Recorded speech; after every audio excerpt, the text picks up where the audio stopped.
ቁርአን ያ አላህ ቃሉ ነው እንድንማረው አቅልሎ አላህ በመልእክተኛው ላይ መጀመሪያ ኢቅራ ብሎ በሳቸው ላይ አወረደ እንዲያስተምረን ብሎ ወደ መልካም የሚጠራ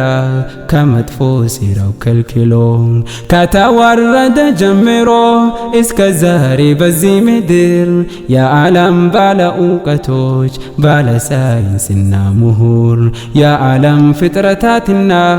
ፕላኔቶች አፈጣጠር በቁርአን አላህ ነገረን ያልደረሱበት ምስጢር በቁርአን አላህ ነገረን ያልደረሱበት ምስጢር ያ አላህ ቃል እንዲሆና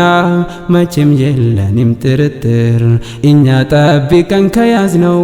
የሚሆናል ምስክር ያ አላህ ቃል እንዲሆና መቼም የለንም ጥርጥር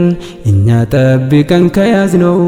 የሚሆናል ምስክር መርከዛ